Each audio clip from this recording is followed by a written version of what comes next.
Hi everyone, welcome back to Leigh in Psychotherapy. In this video I really want to just talk briefly about psychotherapy, about what it is that I do. So specifically I guess the aims of psychotherapy. We could say the aim of psychotherapy, it's to move the client towards a place of empowerment.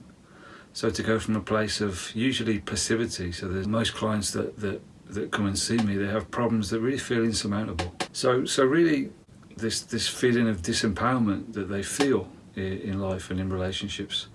So really one of the aims of therapy is through the relationship itself to move a client in however long that takes, and it doesn't need to be years or even months, from a place of feeling passive and disempowered to one of kind of proactiveness and a growing sense that they can use the resources that they already have inside them to affect positive and lasting changes in their life.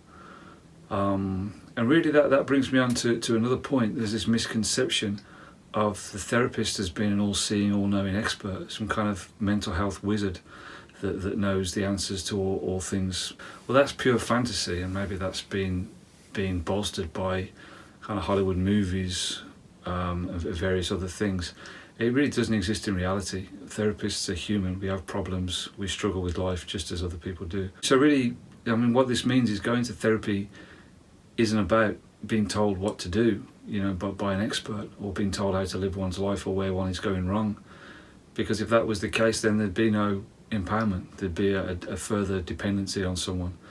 A lot of the times clients come and they already feel dependent on people. So if the therapist is going to be just another person that's going to try and direct a client into doing what the therapist thinks is best for them, then all that will do really is create another dependency, and one that the client's paying for, which isn't good.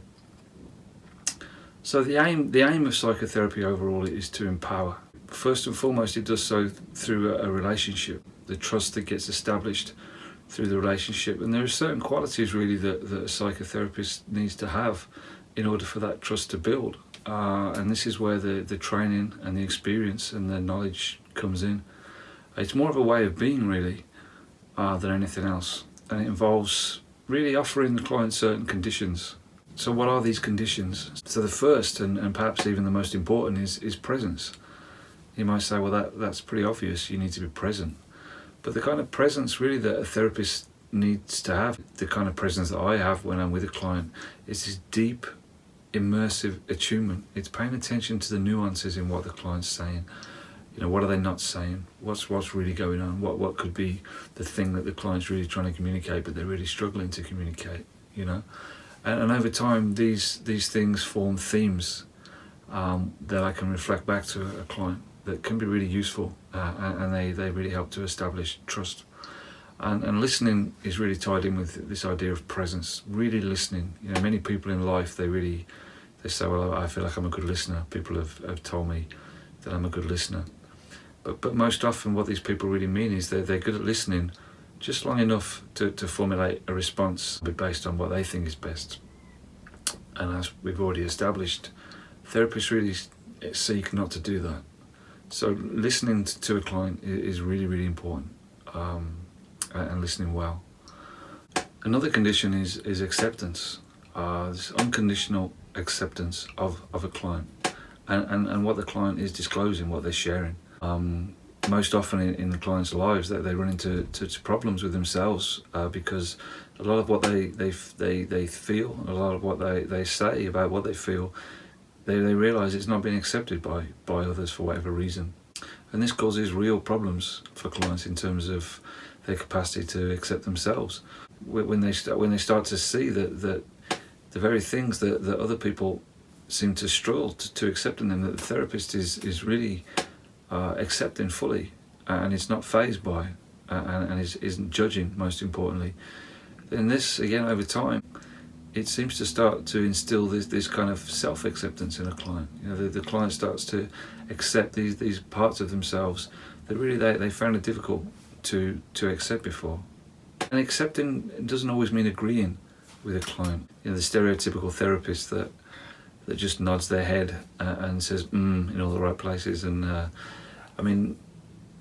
that's not good therapy. There's something very disinterested about that. So a good therapist really is really actively, genuinely engaged in what a client's saying. But that doesn't always mean agreement. There's something very helpful in appropriately challenging clients.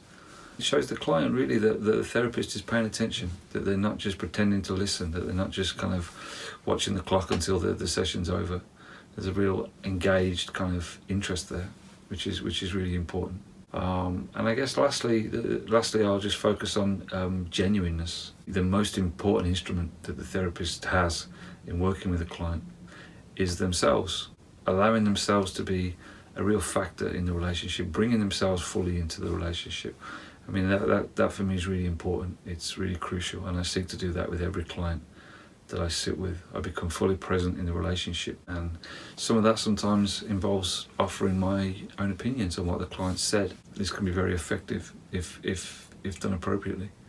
So I hope you've enjoyed the video. It's been very short, very brief, a whistle-stop tour really of the aims of therapy. What is it that a therapist is doing with a client? What's happening in therapy? If you enjoyed it, please subscribe, comment below, and I look forward to seeing you on the next one.